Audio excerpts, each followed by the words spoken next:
கர்த்தர் உங்களை ஆசீர்வதிப்பாராக. 1 கொரிந்தியர் புஸ்தகம் 1 கொரிந்தியர் 1:21.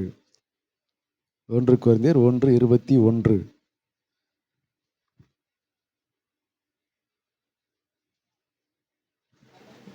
எப்படியெனில் தேவ ஞானத்துக்கு ஏற்றபடி உலகமானது சுய ஞானத்தினாலே தேவனை அறியாதிருக்கையில் பைத்தியமாய் தோன்றுகிற பிரசங்கத்தினாலே விசுவாசிகளை ரட்சிக்க தேவனுக்கு பிரியமாயிற்று. ஹல்லேலூயா, ஹல்லேலூயா. அப்போஸ்தலனாகிய பவுல் கொரிந்தியருக்கு எழுதின 1 நிருபம் 21வது வசனம் இப்படி சொல்லுகிறது: சுய ஞானத்தினாலே தேவனை அறியாதிருக்கையில். உலகமானது சுய ஞானத்தினாலே தேவனை என்ன செய்ய முடியல? அறிய முடியவில்லை. அல்லேலூயா. அதில் முதலாவது சொல்லப்படுகிறது எப்படி எனில், தேவன் ஞானத்துக்கு ஏற்றபடி. தேவன் ஞானம் என்பது ஒன்று இருக்கிறது, சுய ஞானம் என்று ஒன்று இருக்கிறது. இந்த சுய ஞானம்தான் உலகத்தின் ஞானம். உலகத்திலிருந்து வந்த ஞானம் சுய ஞானம். சுய ஞானம், சுய அறிவு. தேவன் ஞானம் என்பது வேறு. அப்போ தேவனையோ தேவனுக்குரியவைகளையோ நாம் அறிந்து கொள்ள வேண்டும் என்று சொன்னால் எந்த ஞானம் நமக்கு வேண்டும்? தேவனுடைய ஞானம் இருந்தாதான் தேவனையும் தேவனுக்குரியவைகளை என்ன செய்ய முடியும்? அறிய முடியும். தேவனை மட்டுமல்ல, தேவனுக்குரியவைகள் என்னென்ன இருக்கிறது? பரலோக சிந்தை, பரலோக ராஜ்யத்தினுடைய ரகசியங்கள், தேவனுடைய காரியங்கள், தேவனுடைய நீதி, ஆவியின் கிரியைகள், ஆவியின் கனிகள், ஆவியின் ரகசியங்கள், கர்த்தருக்கேற்ற கர்த்தருடைய சித்தங்கள், அவருடைய திட்டங்கள், இப்படிப்பட்ட அநேக காரியங்கள் தேவனுக்குரியவைகள் இருக்கிறது. அப்போ தேவனுக்கு ஏற்றவைகளை, தேவனுக்குரியவைகளை நாம் அறிந்து கொள்ள வேண்டும் என்று சொன்னால், தேவனை அறிந்து கொள்ள வேண்டும் என்று சொன்னால் நமக்கு என்ன ஞானம் தேவை? தேவன் ஞானம் தேவை. நம்ம இந்த உலகத்தில் பிறந்து வந்த உடனே நமக்கு என்ன ஞானம் இருக்கிறது? உலகத்தில் பிறந்தோம், வளர்ந்தோம், படித்தோம், வேலைக்கு போனோம், சம்பாதிச்சோம், லைஃப்பில் செட்டில் ஆனோம், கல்யாணம் பண்ணோம், பிள்ளைகள் பெற்றோம், இப்படி வாழ்க்கை அப்படி போயிட்டே இருக்குது. அதுக்கப்புறமா நம்ம ஆண்டவர் இயேசு கிறிஸ்துவை நம்ம அறிந்து கொள்கிற கிருபை கிடைத்து ரட்சிக்கப்படுகிறோம். அப்போ ஆண்டவரை அறிந்து கொள்கிறதற்கு முன்னாடி வரைக்கும் நமக்கு இந்த உலகத்தில் எந்த ஞானம் இருக்கிறது? எந்த ஞானத்தில் பிறந்தோம்? உலக ஞானம், ஜென்ம சுபாவம், உலகத்தினுடைய அறிவு. நம்முடைய அறிவு குறைவுள்ளது என்று வேதம் சொல்கிறது.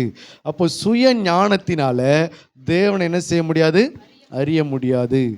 இன்னைக்கு நம்ம நிறைய பைபிள் படிக்கிறோம், ஜெபம் பண்ணுறோம், ஆண்டவரை தேடுகிறோம், சபைக்கு போகிறோம், எல்லாம் பண்ணுறோம். ஆனால் ஒரு காரியத்தை நம்ம சிந்திச்சு பார்க்கணும். நான் தேவனை எந்த ஞானத்தினால நான் தேடிக்கொண்டிருக்கிறேன்? நீ பைபிள் படித்தாலும், ஜெபம் பண்ணாலும், ஞானஸ்தானம் எடுத்தாலும், நீ சர்ச்சுக்கு வந்தாலும், நீ ஆராதனை செய்தாலும், பாட்டு பாடினாலும், உனக்குள்ள சுய ஞானம் இருக்கிறது என்று சொன்னால் நீ தேவனை என்ன செய்ய முடியாது? அறிய முடியாது. பைபிள் படிக்கிறதுனால நமக்கு தேவன் ஞானம் வந்துடுன்றது கிடையாது. அல்லேலூயா. நம்ம ரட்சிக்கப்பட்டுட்டோம் என்பதற்காக தேவ ஞானம் வந்துடாது.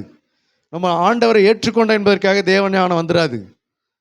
தேவன் ஞானத்தில் நீ கர்த்தரை சரியாய் பின்பற்றுகிறியா? இப்போ உதாரணத்துக்கு வேதாகம காலத்தில் இஸ்ரவேலருக்குள்ள நீங்கள் பாருங்கள், பிரதான ஆசாரியர்கள், லேவியர்கள், வேதபாரகர்கள், பரிசேயர்கள், சதுசேயர்கள், இவர்கள் எல்லாரும் வேதாகமத்தை படித்தாங்களா? படிக்கலையா? படித்தாங்க. ஆலயத்துக்கு போனாங்களா? இல்லையா? போனாங்க. பலி செலுத்தினாங்களா? இல்லையா? செலுத்தினாங்க. தூபம் காட்டினாங்களா? இல்லையா? காட்டினாங்க. ஆராதனை பண்ணாங்களா? இல்லையா? பண்ணாங்க. தேவனுக்குரிய காரியங்களில் ஈடுபட்டாங்களா? இல்லையா? பண்டிகை கொண்டாடினாங்களா? ஆலயத்தை பழுது பார்த்து அதை சுத்தம் பண்ணி பண்டிகை கொண்டாடினாங்க. எல்லாமே செய்தாங்க. ஆண்டவருக்குரிய எல்லா காரியத்தையும் செய்தாங்க. ஆனாலும் அவங்க கடைசியில் எங்கே நின்னாங்க தெரியுமா? இயேசுவை சிலுவையில் அறையும் அப்படின்னு தான் சொல்லி நின்னாங்க. அப்போ பண்டிகை கொண்டாடினது என்னாச்சு? பலி செலுத்தினது என்னாச்சு? தூபம் காட்டினது என்னாச்சு? தேவனுக்காக வைராக்கியம் காண்பித்தது என்னாச்சு? விருத்த சேதனம் பெற்றது என்னாச்சு? நியாயப்பிரமாணத்தை கை கொண்டது என்னாச்சு? இது எல்லாம் செய்து கடைசியில் யாரை கண்டுபிடிக்க முடியல? மேசியா அவரை கண்டுபிடிக்க முடியல, கிறிஸ்துவை கண்டுபிடிக்க முடியல, கர்த்தராகிய தேவனுடைய குமாரனை கண்டுபிடிக்க முடியல, தாவீதின் குமாரனாகிய இயேசு கிறிஸ்துவை கண்டுபிடிக்க முடியல. அவர்களை ரட்சிக்க வந்த தேவனுடைய குமாரனை தான் அவங்க என்ன செஞ்சாங்க, சிலுவையில் அறையும் என்று சத்தம் போட்டு அவர்கள் சொன்னார்கள், சிலுவையிலே அறைந்தார்கள். அப்போ பண்டிகை கொண்டாடி பலி செலுத்தி தூபங்காட்டி எல்லாம் செய்தும் கூட கர்த்தரால் அனுப்பப்பட்ட இயேசு கிறிஸ்துவை ஏன் சிலுவையில் அறைவதற்கு அவர்கள் ஒப்பு கொடுத்தார்கள்? பிலாத்து கேட்குறா, அவரிடத்துல ஒரு குற்றத்தையும் நான் பார்க்கல, எந்த முகாந்தரத்தினால நான் அவரை சிலுவையில் அறைய சொல்கிறீங்க அப்படின்னு கேட்கும்போது அவங்க என்ன சொல்கிறாங்க, குற்றம் இல்லைன்னா உங்ககிட்ட நாங்கள் என்ன செய்ய மாட்டோம், ஒப்பு கொடுக்க மாட்டோம், அவரை சிலுவையில் அறையும் என்று சொல்லி எல்லாரும் ஓயாமல் சத்தம் போட்டது தான் மிச்சம். அப்போ பண்டிகை கொண்டாடி பலி செலுத்தி தூபம் காட்டி தேவனுக்காக பல தலைமுறையாக வைராக்கியம் காட்டி ஆலயம் கட்டி பலிபீடம் கட்டி இவைகளெல்லாம் செலுத்தி வந்து கடைசியில் யாரை சிலுவையில் அறைஞ்சாங்க? தேவனையே சிலுவையில் அறைஞ்சிட்டாங்க. அல்லேலூயா. அப்போ இதிலிருந்து என்ன தெரியுது? இவ்வளவு செய்தும் தேவனை கண்டுபிடிக்க முடியவில்லை, தேவனுடைய குமாரனை கண்டுபிடிக்க முடியவில்லை, எதிர்பார்த்த மேசியாவை கண்டுபிடிக்க முடியவில்லை, எதிர்பார்த்த தாவீதின் குமார் இன்னார் என்று கண்டுபிடிக்க முடியவில்லை. அல்லேலூயா. இப்போ காரணம் என்ன? இப்போ இதிலிருந்து என்ன தெரியுது? பைபிள் படிக்கிறதுனால நமக்கு தேவனுடைய ஞானம் வந்துடாது, ஞானஸ்தானம் எடுத்துக்கிட்டதுனால நமக்கு தேவ ஞானம் வந்துடாது, ஆலயத்துக்கு வருகிறதுனால தேவ ஞானம் வந்துடாது. அல்லேலூயா. அப்படி நம்ம நினச்சிக்கிட்டு இன்னைக்கு நிறைய பேர் அப்படி தான் தேடிக்கிட்டு இருக்கிறாங்க. நம்ம ஆலயத்துக்கு போகிறோமா, நம்ம சர்ச்சுக்கு போகிறோமா, நம்ம ஆண்டவர் ஏற்றுக்கொண்டோமா, நம்ம ஆண்டவருக்காக காணிக்கை செலுத்துகிறோமா, ஆராதனை செலுத்துகிறோமா, ஜெபம் பண்ணுறோமா, உபவாசிக்கிறோமா, அதனால் நாம் சரியான பாதையில் தான் போகிறோம் அப்படின்னு நிறைய பேர் நினச்சிக்கிட்டு இருக்கிறாங்க. அந்த மாதிரி நினப்பில் அவங்க வந்து தான் ஒரு நாள் இயேசுவை சிலுவையில் அறைய சொல்லி ஒப்பு கொடுத்தாங்க. ஒருவேளை நம்ம சரியான பாதையில் தான் போகிறோம். நம்ம எதனால் அப்படி சரியான பாதையில் போகிறோம்? எல்லாருக்குமே ஒரு எண்ணம் இருக்கிறது, எல்லாருக்குமே ஒரு நினைப்பு இருக்கிறது. நான் கரெக்டாக தான் ஆண்டவரை தேடுறேன், நான் கரெக்டாக தான் ஜெபம் பண்ணுறேன், நான் கரெக்டாக தான் சபைக்கு போகிறேன், நான் கரெக்டாக தான் இயேசுவை பின்பற்றுகிறேன், ஃபாலோ பண்ணுறேன் அப்படின்னு சொல்லி நம்ம எல்லாருக்குமே ஒரு எண்ணங்கள், ஒரு திருப்தியான ஒரு நினைவுகள் உண்டு. அதனால தான் யாராவது நமக்கு சத்தியத்தை சொன்னால் கூட நமக்கு என்ன பண்ண மாட்டேங்குது, கசப்பாக இருக்குது, பிடிக்க மாட்டேங்குது. ஆண்டவருடைய சத்தியத்தை இது தவறு என்று சொல்லி நமக்கு உணர்த்தினாலும் கூட அது நமக்கு ஏற்றுக்கொள்ள மனம் இல்லாமல் இருக்கிறது. அல்லேலூயா. அப்போ ஆலயத்துக்கு வர்றதுனால நமக்கு தேவன் ஞானம் இல்லையா? ஆராதிக்கிறதுனால நமக்கு தேவ ஞானம் இல்லையா? ரட்சிக்கப்பட்டதுனால நமக்கு தேவ ஞானம் இல்லையா? அதெல்லாம் ஒரு பகுதி தான். ரட்சிக்கப்பட்டது, ஆராதிப்பது, ஞானஸ்தானம் எடுப்பது, இதெல்லாம் தேவனுடைய கிருபையினால நடந்து இருக்கிற ஒரு பகுதி. ரட்சிப்பு கர்த்தருடையது. அப்போ நம்ம ரட்சிக்கப்பட்டது நம்மளுடைய விருப்பத்தினால இல்லை, நம்மளுடைய ஞானத்தினால இல்லை, தேவனுடைய கிருபை இரக்கம். ஏன்னா ரட்சிப்பு அவருடையது. அவர் தான் நம்மளை ரட்சித்தார், அவர் தான் நம்மளை சபையில் கொண்டு வந்து சேர்த்தார், அவர் தான் நம்மளுடைய பாவங்களை கழுவி சுத்திகரித்தார். ஆனால் நம்ம கவனிக்க வேண்டிய விஷயம் என்னன்னா, நான் எந்த ஞானத்துக்குள்ளே இருக்கிறேன்? அவருடைய கிருபையினால என்னை ரட்சித்தார். நாமளா ரட்சிக்கப்பட்டோமா? அவர் என்னை ரட்சித்தாரா? அவர் தான் நம்மளை ரட்சித்தார். நீங்கள் என்னை தெரிந்து கொள்ளவில்லை, நான் தான் உங்களை என்ன செஞ்சேன், தெரிந்து கொண்டேன். அப்போ நம்மளுடைய ஞானத்தினால நம்ம என்ன செய்யலை, ரட்சிக்கப்படவில்லை. அப்போ அவர் தான் நம்மளை ரட்சித்தார். அவருடைய ஞானத்தினால, அவருடைய கிருபையினால தான் நம்ம ரட்சிக்கப்பட்டு சபையில் அவருடைய பிள்ளைகளாக சேர்க்கப்பட்டிருக்கிறோம். ஆனாலும் நாம் அறிய வேண்டிய காரியங்கள் என்ன அப்படின்னா, நான் எந்த ஞானத்தில் வாழ்ந்து கொண்டிருக்கிறேன், நான் எந்த ஞானத்தில் கிறிஸ்துவனாக நின்று கொண்டிருக்கிறேன், எந்த ஞானத்தில் கிறிஸ்தவர்களாக நான் வாழ்ந்து அவரை பின்பற்றி கொண்டிருக்கிறேன் என்பதை நாம் முதலாவது ஆராய்ந்து பார்க்க வேண்டும். அல்லேலூயா. ஏன் அப்படின்னு சொன்னால், நிறைய பேர் ஞானஸ்தானம் எடுத்த அதோட நின்றுட்டாங்க, அவ்வளோதான். அதுக்கு மேலே ஒன்றையும் கற்றுக்கொள்ள விரும்பவில்லை. சில பேர் ஆலயத்துக்கு வந்தாங்க பாரு, அதோட அவங்களுடைய வளர்ச்சி அதோட அவங்க தடை பண்ணிக்கிட்டாங்க. நம்ம தான் வார வாரம் சபைக்கு போகிறோம்ல, அவ்வளோதான். இனிமேல் நம்ம அவங்க வந்து பரலோகமே போன மாதிரி அவங்களுக்கு ஒரு திருப்தி. ஆலயத்துக்கு போயிட்டோம்ல, இனிமேல் அவ்வளோதான், இனிமேல் நம்ம கற்றுக்கொள்ள வேண்டியதற்கு ஒன்றுமே இல்லை. நம்ம திருவிருந்தில் கலந்து கொள்கிறோம்ல, அதுவே போதும். நம்ம காணிக்கை தான் போடுறோம்ல, அதுவே போதும். அப்போ ஒவ்வொருத்தவர்களும் ஒவ்வொரு கிரியைகளோடு கூட என்ன பண்ணிட்டாங்க, ஸ்டாப் பண்ணிட்டாங்க, அதில் திருப்திக்கு அடைஞ்சிட்டாங்க. அதுக்கு மேலே தேவனுடைய காரியங்களை அவர்களால் என்ன செய்ய முடியல, அறிந்து கொள்ள முடியவில்லை. அல்லேலூயா. அதனால தான் இன்றைக்கு உலகம் ஏன் இன்னைக்கு எத்தனையோ ஆராய்ச்சிகள் விஞ்ஞானங்கள் எல்லாம் செய்தாலும் கூட ஏன் ஜீவனுள்ள தேவனை கண்டுபிடிக்க முடியவில்லை, ஏன் வானத்தையும் பூமியும் படைத்த கர்த்தரை கண்டுபிடிக்க முடியவில்லை அப்படின்னு சொன்னால் வசனம் சொல்லுகிறது, உலகமானது சுய ஞானத்தினால தேவனை என்ன செய்ய முடியல, அறிய முடியவில்லை. ஹல்லேலூயா. சுய ஞானம் இருக்கிற வரைக்கும் தேவனையும் அறிய முடியாது, தேவனுக்குரியவைகளையும் அறிய முடியாது. அப்படியே நம்ம அறிந்து கொள்ள முயற்சி செய்தால் அது ராங் ரூட்ல தான் போகும், அது தப்பான வழியில தான் நம்ம கற்றுக்கொள்ள முடியும். அப்படி கற்றுக்கொண்டவங்க தான் பரிசேயர் சதுசேயர்கள் எல்லாரும், வேதபாரர்கள் எல்லாரும், பிரதான ஆசாரியர்கள் எல்லாரும். அப்படி ராங் ரூட்ல வேதத்தை ஃபாலோ பண்ணதுனால தான் கடைசியில் அது எங்கே வந்து முடியுதுன்னா இயேசுவை சிலுவையில் அறையிறதுக்கு ஒப்பு கொடுத்தாங்க. அப்போ ராங் ரூட்ல நம்ம போகிறோமா இல்லை கரெக்டான ரூட்ல தான் போகிறோமான்றதை நம்ம எப்படி தெரிந்து கொள்வது? அவர்களும் சபைக்குள்ளே தான் இருந்தாங்க, அவர்களும் தேவனுக்காக வைராக்கியம் தான் காமிச்சாங்க. நாமளும் சபைக்குள்ளே ஆண்டவர் ஆராதிக்கிறோம், துதிக்கிறோம், நாமளும் தேவனுக்காக வைராக்கியம் காண்பிக்கிறோம், எல்லாம் செய்கிறோம். ஆனால் நான் ராங் ரூட்டில் போகிறேன்னா இல்லை கர்த்தர் நியமித்த கரெக்டான பாதையில் நான் போகிறேன்னா, ஆண்டவர் சொன்னார் நல்ல வழி எது என்று கேட்டு விசாரித்து அதில் என்ன பண்ணுங்க, நடங்க என்று தீர்க்கதரிசியை கொண்டு சொன்னார். அப்போ நல்ல வழியில் தான் நான் போகிறேன்னா, ஆண்டவர் சொன்னார் நானே வழி என்று சொன்னார். அப்போ அந்த நானே வழி என்று சொன்ன இயேசு கிறிஸ்து நியமித்த அந்த வழியில் தான் போகிறேனா? சகேயு அவர் போகும் வழியில் முன்னாக ஓடி அவரை கண்டான். நம்ம உண்மையிலே அந்த வழியில் தான் நம்ம போகிறோமா? கர்த்தராகி இயேசு கிறிஸ்துவின் வழியில் தான் நம்ம போகிறோமா? அவர் விரும்புகிற பாதையில் தான் போகிறோமா? நீதியின் பாதையில் ஜீவன் உண்டு, அந்த பாதையில் மரணம் இல்லைனா அந்த பாதையில் தான் போகிறேனா? அல்லேலூயா. எப்படி நம்ம கன்ஃபார்ம் பண்ணுறது? நான் உண்மையிலே நான் கர்த்தராக இயேசு கிறிஸ்துவை நான் வணங்குகிறேன், கிறிஸ்தவர்களாக இருக்கிறேன், கிறிஸ்துவ சேவிக்கிறேன், ஆனால் நான் கரெக்டான பாதையில் போகிறேன்னா இல்லை நானும் பரிசேயர் சதுசேயரை போல் நானும் தவறான பாதையில் போகிறேன்னா? அவர்களைப் போல நம்ம ஃபாலோ பண்ணோம்னா கடைசியில் என்ன நேரிடும்? இயேசுவை பிடிச்சி துன்பப்படுத்துவேன், இயேசுவை ஏளனம் பண்ணுவேன், இயேசுவை என்ன பண்ணுவேன், பரியாசம் பண்ணுவேன், இயேசுவை தலையில் அடிப்பேன், இயேசுவை முகத்தின் காரி துப்புவேன், இயேசுவை முடி இழுத்து போட்டு அவரை ரொம்ப கனவீனப்படுத்துவேன். எப்படி? தப்பான பாதையில் போனால் என்ன நடக்கும்? இயேசுவையே நீ அவமானப்படுத்துவ, பரியாசம் பண்ணுவே. அல்லேலூயா. அப்போ தப்பான பாதையில் போனால் நீ வேதத்தை பரியாசம் பண்ணுவே, வேதத்தை போதிக்கிற ஊழியக்காரனை பரியாசம் பண்ணுவே, சபையை பரியாசம் பண்ணுவே, கிறிஸ்தவர்களை பரியாசம் பண்ணுவே, ஜெபிக்கிறவர்களை பரியாசம் பண்ணுவே. ஆனாலும் நீ எங்கே தான் இருப்ப? சபைக்குள்ளே தான் இருப்ப. ஆனாலும் நீயும் கிறிஸ்துக்குள்ளே தான் இருப்ப, நீயும் கிறிஸ்தவர்களாக தான் வாழ்ந்து கொண்டு இருப்ப. நீயும் ஜெபம்லாம் பண்ணுவ, காணிக்கெல்லாம் கொடுப்ப, ஆராதனைலாம் பண்ணுவேன், பாட்டுலாம் பாடுவேன், உபவாசம்லாம் இருப்ப, எல்லாம் செய்வேன். ஆனாலும் நீ ராங் ரூட்டில் போகிறன்னா எப்படி அறிந்து கொள்வது? நீ கரெக்டான ஞானத்தில் போகிறதை எப்படி அறிந்து கொள்வது? அல்லேலூயா. வசனத்தை வாசிங்க. நீதிமொழிகளின் புஸ்தகம் 1ஆம் அதிகாரம் 7வது வசனத்தை வாசிக்கலாம். நீதிமொழிகள் 1ஆம் அதிகாரம் 7வது வசனம். பயப்படுதலே ஞானத்தின் ஆரம்பம், மூடர் ஞானத்தையும் போதகத்தையும் அசட்டை பண்ணுகிறார்கள். அல்லேலூயா. என்ன சொல்லுகிறது?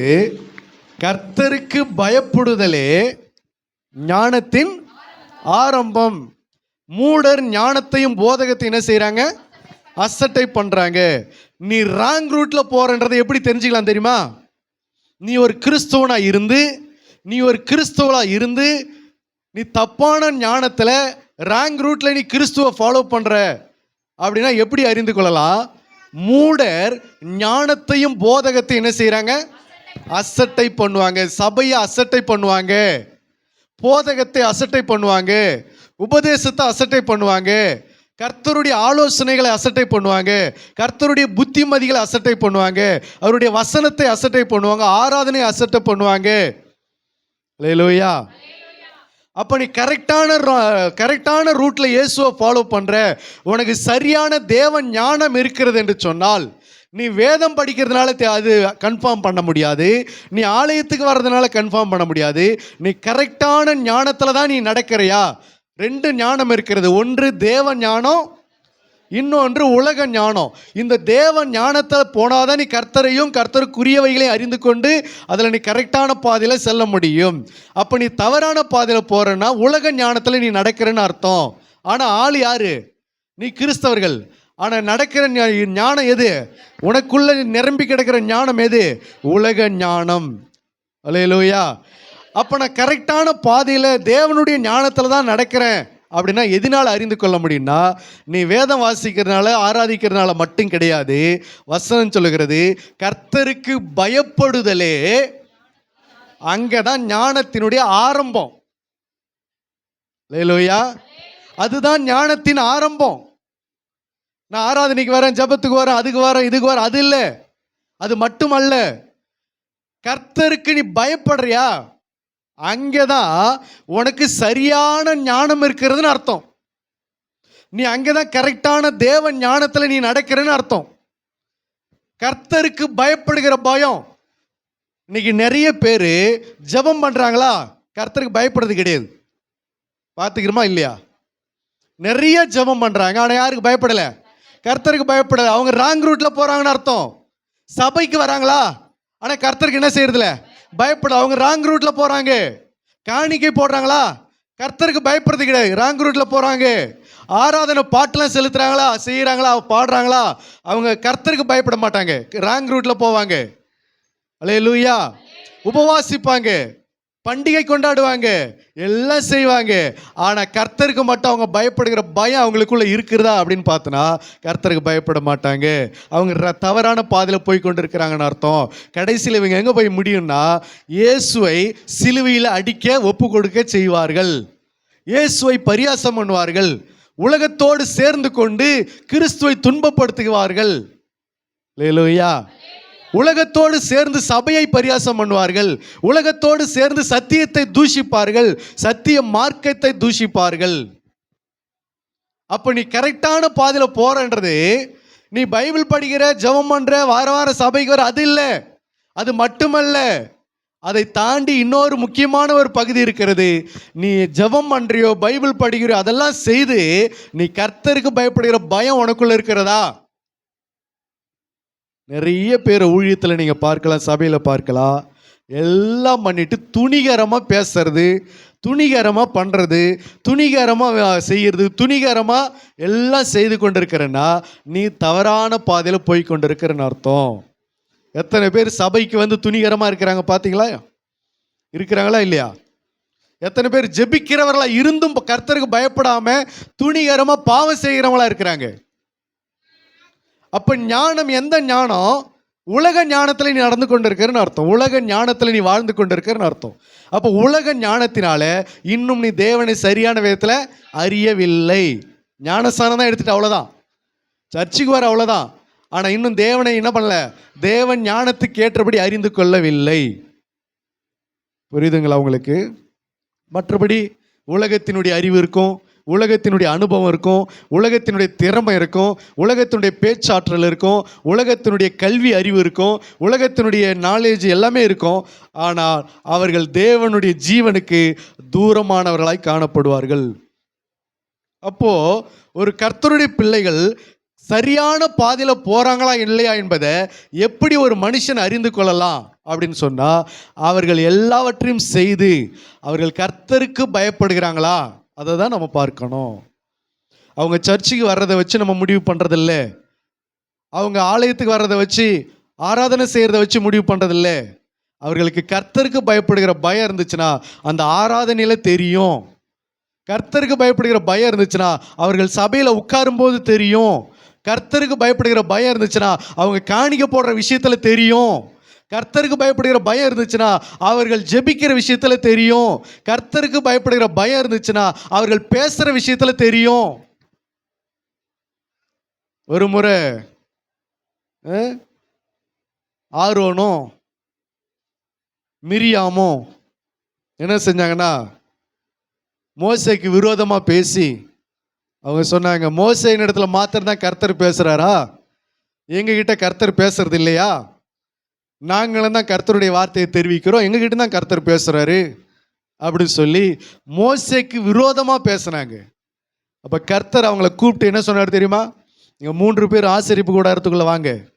என் தாசனாகிய மோசே எங்கும் உண்மையுள்ளவன், அவனை குறித்து நீங்கள் பேசுவதற்கு பயமில்லாமல் போனது என்ன அப்படின்னு கேட்டார். அல்லேலூயா. நீ கரெக்டான பாதையில் போற அப்படின்னா நீ கர்த்தருக்கு பயப்படுகிற ஆளா இருப்ப. நீ கர்த்தருக்கு பயப்படுகிற ஆளா இருந்தா உன்னை நடத்துகிற ஊழியக்காரனுக்கு விரோதமா நீ என்ன பண்ண மாட்ட, வாயை திறக்க மாட்ட. அங்கதான் நீ சரியான பாதையில போறன்னு அர்த்தம். இல்லைன்னு சொன்னா நீ உலக ஞானத்துல நடந்து கொண்டு இருக்கிறன்னு அர்த்தம். உலக ஞானத்துல நடக்கிற ஆளா இருந்தா ஊழியக்காரனை பத்தி பேசுறதுக்கும் நீ தயங்க மாட்ட, சபையை விமர்சனம் பண்றதுக்கும் தயங்க மாட்ட, கிறிஸ்துவ விமர்சனம் பண்றதுக்கும் தயங்க மாட்டேன், வேதத்தை விமர்சனம் பண்றதுக்கும் தயங்க மாட்டேன், காணிக்கை காயினை போல போடுவது தயங்க மாட்டேன். அல்லேலூயா. அப்ப கர்த்தருக்கு பயப்படுகிற பயம். காயின் விலங்கு செஞ்சானா ஆபேல் விலங்கு செஞ்சானா?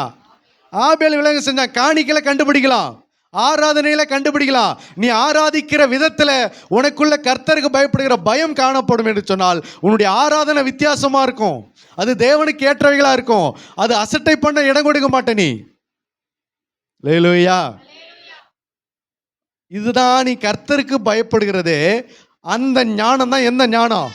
தேவனுக்குரிய ஞானம். எல்லாம் பண்றேன்ற, ஆனா துணிகரமா பேசுற, ஆராதனையை அசட்டை பண்ற, திருவிருந்து அசட்டை பண்ற, ஜெபத்தை அசட்டை பண்ற, கிறிஸ்தவர்கள் அவமதிக்கிற, கிறிஸ்துவின் பிள்ளைகளுக்கு விரோதமாக வாயை திறந்து பேசுற, ஊழியக்காரனுக்கு விரோதமாக வாய்க்கு வந்ததெல்லாம் பேசுற, காணிக்கை விஷயத்தில் தப்பு பண்ற, சபைக்கு வருகிற விஷயத்தில் தப்பு பண்ற, இப்படி பல காரியங்களை நீ கொஞ்சம் கூட பயம் இல்லாமல் செய்து கொண்டிருக்கிற. ஆனாலும் நீ யாரா இருக்கிற? கிறிஸ்தவர்களாக இருக்கிற. இன்னைக்கு உலகத்தில் பாருங்க, யூடியூப்ல பாருங்க, எல்லா பரிசுத்தவான்களுக்கு விரோதமா, எல்லா ஊழியக்காரங்களுக்கு விரோதமா என்ன செய்த ஒரு கூட்டம் வீடியோ போடுது, விமர்சனம் பண்ணுது, அவர்களுக்கு விரோதமாக முறுமுறுக்கிறது, அவர்களை குறை சொல்லுது, அவர்களை அவமானப்படுத்துகிறது, அவர்களை அசிங்கப்படுத்துகிறது, அவர்களுடைய எந்தெந்த விதத்தில் அவர்களை குறை சொல்லி தாழ்த்த முடியுமோ அப்படியெல்லாம் அவர்களை விமர்சனம் பண்ணி வீடியோ போட்டு அதில் இன்னைக்கு சந்தோஷத்தை காணுங்கிற கிறிஸ்தவர்கள் நிறைய பேர் உண்டு. அல்லேலூயா. புரியுதுங்களா உங்களுக்கு? தேவனுடைய காரியங்களுக்கும் சாத்தானுடைய காரியங்களுக்கும் 2 வித்தியாசத்தை புரிஞ்சுக்கலாம்.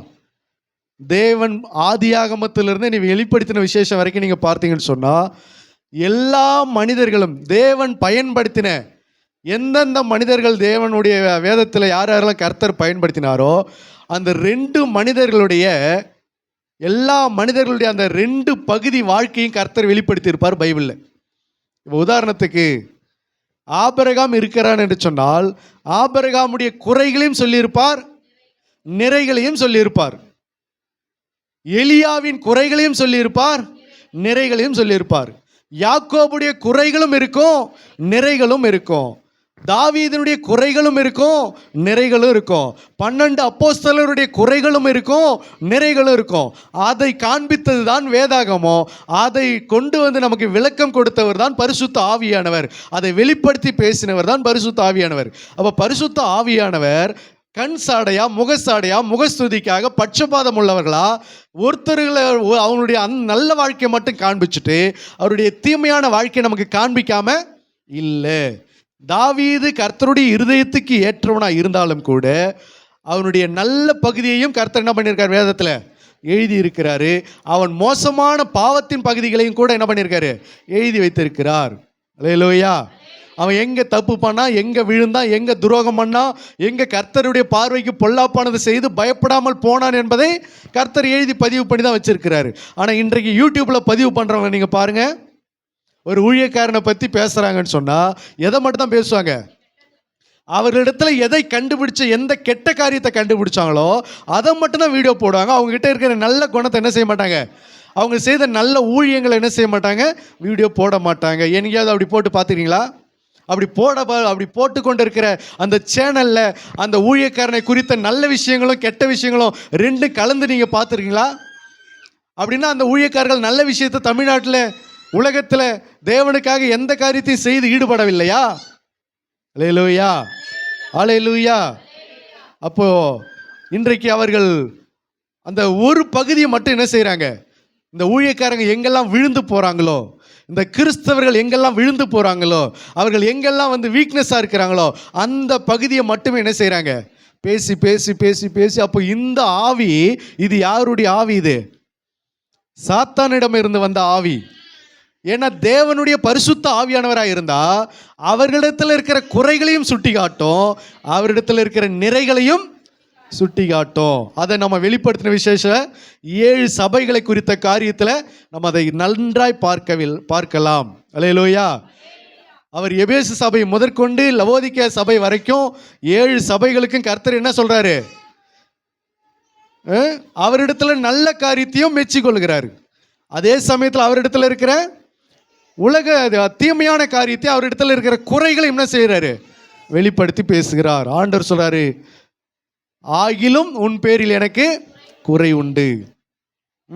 அவங்க கிட்ட இருக்கிற முதல்ல நல்ல விஷயத்தை ஃபுல்லா சொல்றாரு. சொல்லிட்டு பிறகு என்ன பண்றாரு?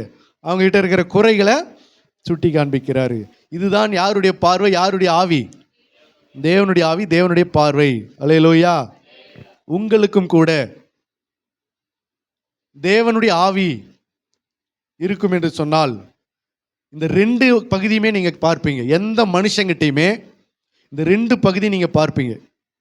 உங்க சொந்த பந்தங்களா இருந்தாலும் சரி, உலகத்து ஜனங்களா இருந்தாலும் சரி, இல்லை நம்மளுடைய குடும்பத்தை சேர்ந்தவங்களா இருந்தாலும் சரி, அல்லது கணவன் மனைவிக்குள்ள இருக்கிற காரியமா இருந்தாலும் சரி, பெற்றோர் பிள்ளைகளுக்குள்ள இருக்கிற காரியமா இருந்தாலும் சரி, ஒரு மனுஷன் எப்பவுமே அந்த குறைய மட்டுமே பார்த்து கொண்டு வராங்கன்னா அவர்கள் சாத்தானுடைய ஆவியினால நடத்தப்படுகிறார்கள், சாத்தானுடைய ஞானத்தினால நடத்தப்படுகிறார்கள்.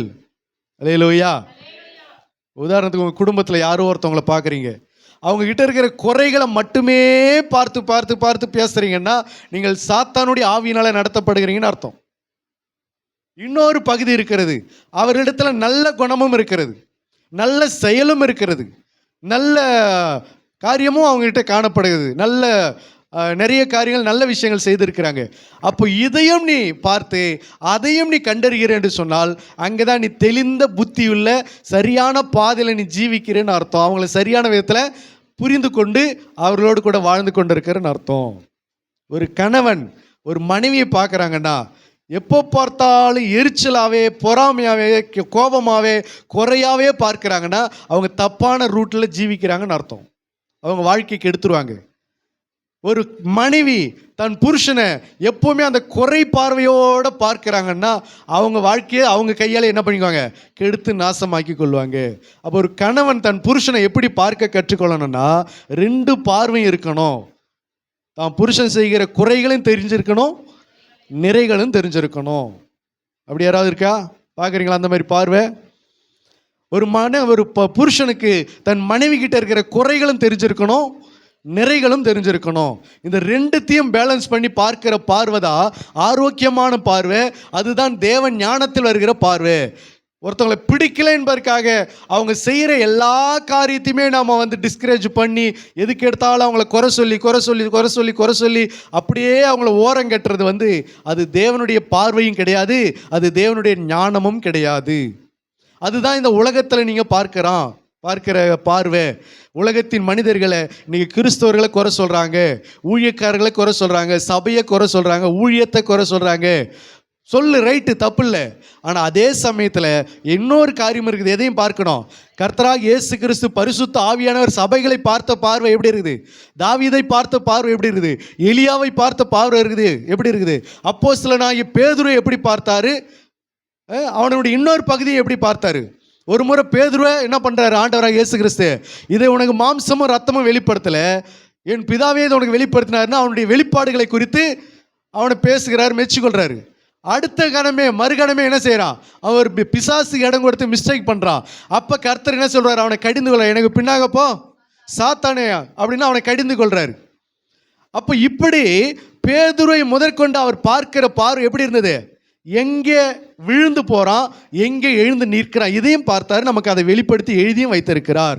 இது பேதுருக்கு மட்டுமல்ல, வேதாகமத்தில் கர்த்தர் பயன்படுத்தி வந்த எல்லா பாத்திரவான்களுக்கும் எல்லா குடும்பத்தில் உள்ள காரியத்தையும் கர்த்தர் அவருடைய நிறைகளையும் நமக்கு எழுதியிருக்கிறார், குறைகளையும் எழுதியிருக்கிறார். அல்லேலூயா.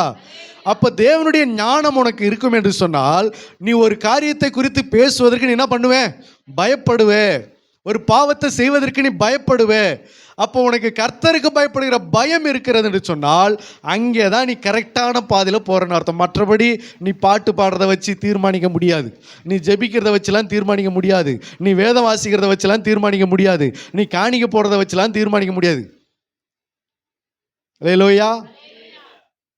நீ ஆவியில் நிரம்புறத வச்சுலாம் தீர்மானிக்க முடியாது, அந்நிய பாஷை பேசுறதில் வச்சுலாம் தீர்மானிக்க முடியாது. நிறைய பேர் இன்னைக்கு சபைகளில் கூட்டத்தில் பாருங்கள், கிறிஸ்துவ கூட்டத்தில் மீட்டிங்கில் பயங்கரமாக அந்நிய பாஷை பேசுகிறாங்க. அதை வச்சு அவங்க கரெக்டான பாதையில் போகிறாங்கன்னு அர்த்தமா? அல்லேலூயா. நிறைய பேர் இன்னும் சொல்ல போனால் பிரசங்கம் பண்ணுறதை வச்சு கூட கணக்கு பண்ண முடியாது. இவங்க சூப்பராக பிரசங்கம் பண்ணுறாங்க, இவங்க பக்காவாக பிரசங்கம் பண்ணுறாங்க, இவங்க நல்ல அழகாக பிரசங்கம் பண்ணுறாங்க, ஆழமாக, அதை வச்சுலாம் கணக்கு பண்ண முடியாது. அதை வச்சுலாம் அவங்க கரெக்டான பாதையில் போகிறாங்கன்றதை கணக்கு பண்ண முடியாது. அல்லேலூயா. ஒரு மனுஷன், ஒரு கிறிஸ்தவனோ, ஒரு ஊழியக்காரனோ, ஒரு ஊழியக்காரியோ, ஒரு கிறிஸ்தவனோ கர்த்தருக்கு பயப்படுகிற பயம் அவரிடத்துல காணப்படுது பாருங்க, அங்கே தான் அவங்க கரெக்டான பாதையில் போகிறாங்கன்றதை தீர்மானிக்க முடியும். வாசிங்க யோபு 1:1.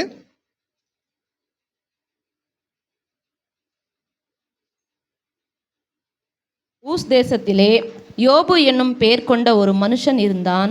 அந்த மனுஷன் உத்தமனும் சன்மார்க்கனும் தேவனுக்கு பயந்து பொல்லாப்புக்கு விலகுறவனுமாயிருந்தான். தேவனுக்கு பயந்து பொல்லாப்புக்கு விலகுகிறவன். சில பேருக்கு என்ன நினைப்பு அப்படின்னா, நமக்கு நிறைய பொருளாதாரம், பணம், வருமானம், ஆசீர்வாதம் இதெல்லாம் நிறைய இருக்குல்ல, அதனால நம்ம எல்லாரையும் கர்த்தர் ஆசீர்வதிச்சிட்டாரு, கர்த்தர் நம்ம மேலே பிரியம் இல்லாமலே நம்மளை ஆசீர்வதிச்சிருக்காரு, அதனால நம்ம கரெக்டான பாதையில் தான் போகிறோம் அப்படின்னு நிறைய பேருடைய திருப்தி, அவங்களுடைய எண்ணங்கள்.